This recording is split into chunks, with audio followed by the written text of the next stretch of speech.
First up, we'll go straight to Tamil Nadu, where the former Chief Minister of the state, Panneerselvam, is right now addressing the press.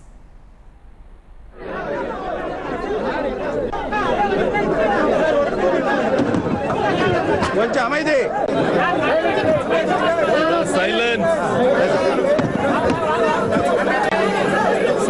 அனைவருக்கும் வணக்கம். புரட்சி தலைவர் பொன்மனச்செம்மல் மக்கள் திலகம் எம்ஜிஆர் அவர்கள் அனைத்து இந்திய அண்ணா திராவிட முன்னேற்ற கழகத்தின் மாபெரும் இயக்கத்தினை உருவாக்கி மக்கள் இயக்கமாக அனைத்து இந்திய அண்ணா திராவிட முன்னேற்ற கழகத்தினை உருவாக்கி வளர்த்து வந்தார்கள். இதேதும் புரட்சி தலைவி மாண்புமிகு அம்மா அவர்களும் 28-29 ஆண்டுகாலமாக கழகத்தினுடைய பொதுச் செயலராக இயக்கத்திற்கு வந்த சோதனைகள் எல்லாம் வென்றெடுத்து இயக்கத்தை தொண்டர்கள் இயக்கமாகவும் மக்கள் இயக்கமாகவும் புரட்சி தலைவர்களுடைய வழிவந்த பாதையில் இயக்கத்தை நடத்தி வந்தார்கள். அனைத்து இந்திய அண்ணா திராவிட முன்னேற்ற கழகம்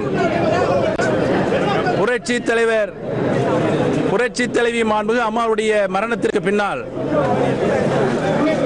சசிகலா அவருடைய குடும்பத்திற்குள் சென்று விட்டதை தடுத்து நிறுத்த வேண்டும் என்பதற்காகத்தான் எங்களுடைய தர்மயுத்தம் போராட்டம் தொடங்கப்பட்டது. தொண்டர்களுடைய விருப்பம் மக்களுடைய விருப்பமாகத்தான் புரட்சி தலைவி மாண்புமிகு அம்மாவுடைய இருவரும் மாபெரும் தலைவர்களுடைய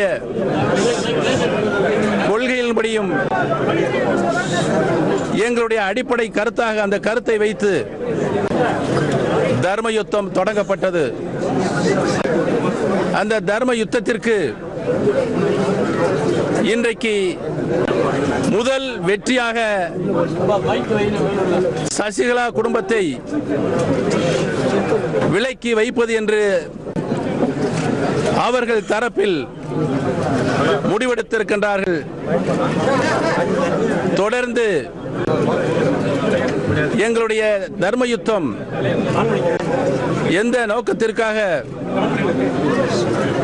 எங்களுடைய அறப்போராட்டம் தொடங்கப்பட்டதோ அதன்படி தொடர்ந்து மக்களுடைய எண்ணத்தின்படியும் தொண்டருடைய விருப்பத்தின்படியும் எங்களுடைய தர்ம யுத்தம் அறப்போராட்டம் உறுதியாக வலுப்பெற்று அனைத்து இந்திய அண்ணா திராவிட முன்னேற்ற கழகம் தொண்டர்கள் இயக்கம் தான் என்பதை நாங்கள் நிரூபித்து காட்டுவோம் என்பதை தெரிவித்துக் கொள்கிறேன்.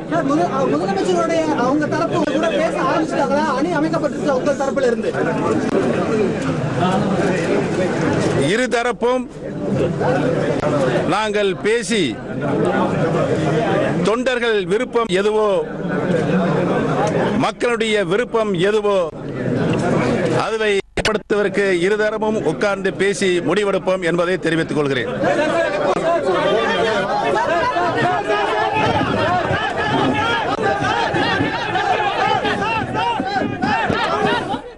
Panneerselvam, once again reiterating that the legacy of the former Chief Minister Jayalalitha is the foremost for us, and once again urging both factions to unite.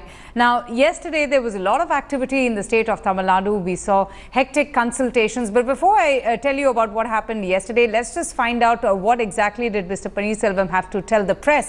Akshata Nandgopal joins us. Akshata, tell us.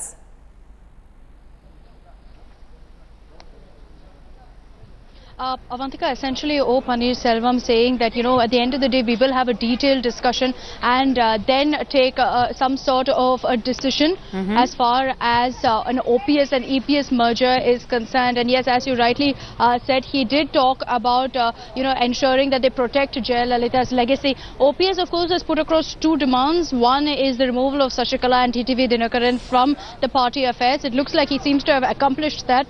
Second is an inquiry into Jayalalitha's death. But what's interesting here, Avantika, is that both parties really are playing it out almost as if it's an ego war, because the EPS camp maintains that they're not really addressing what OPS camp's demands are. The OPS camp claims that this is a win for them, that they put across this demand, and that's when Shashikala and TTV Dinakaran were ousted. So this is an interesting game that we're really witnessing playing out. But O. Panneerselvam maintaining at this point, really playing his cards close to his chest and saying at this point that, you know, we will have detailed discussions. We all need to sit together, talk it out, and then a concrete decision as far as a merger is concerned will be taken.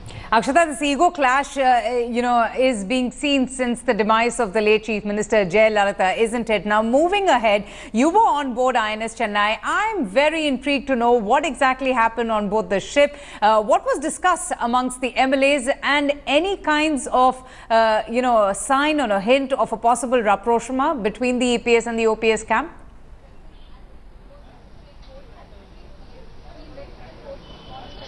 Interestingly, all the MLAs shied away from politics while on board the INS Chennai, but I did manage to have a chat with many of them.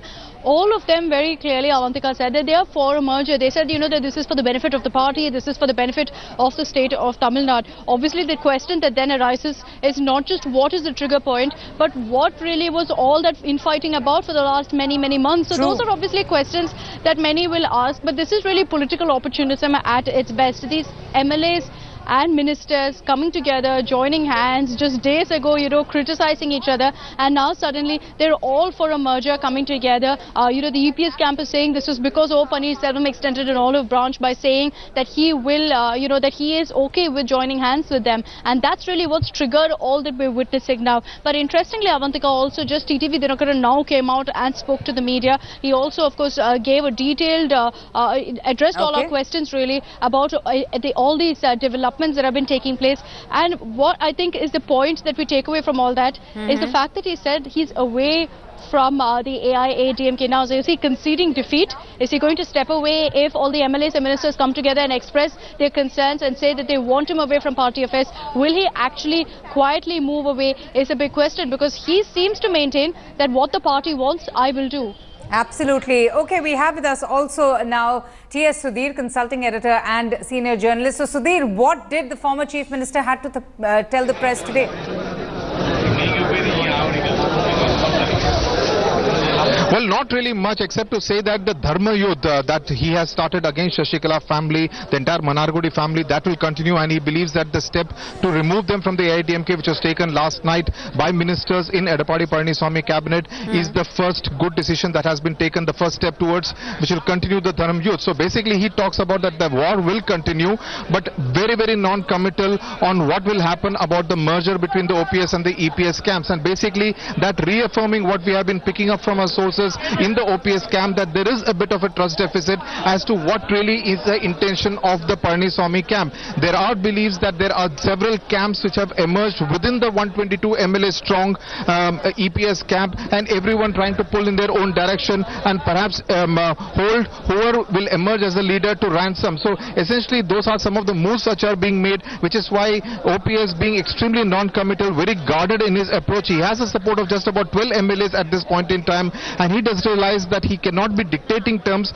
This camp was very clear that they wanted Panneerselvam to be the Chief Minister and also the General Secretary of the AIADMK. Okay. Can he dictate those terms with just 12 MLAs at his command? That's going to be a big question. So essentially it is a tug of war between the 12 MLAs and the 122 MLAs, but I suspect even those 122 MLAs have been broken down into different groups based on personal loyalty or based on caste formations. Okay, very interesting. OPS there once again vowing to continue his fight against Shashikala and family. Akshata and Sudhir, stay on.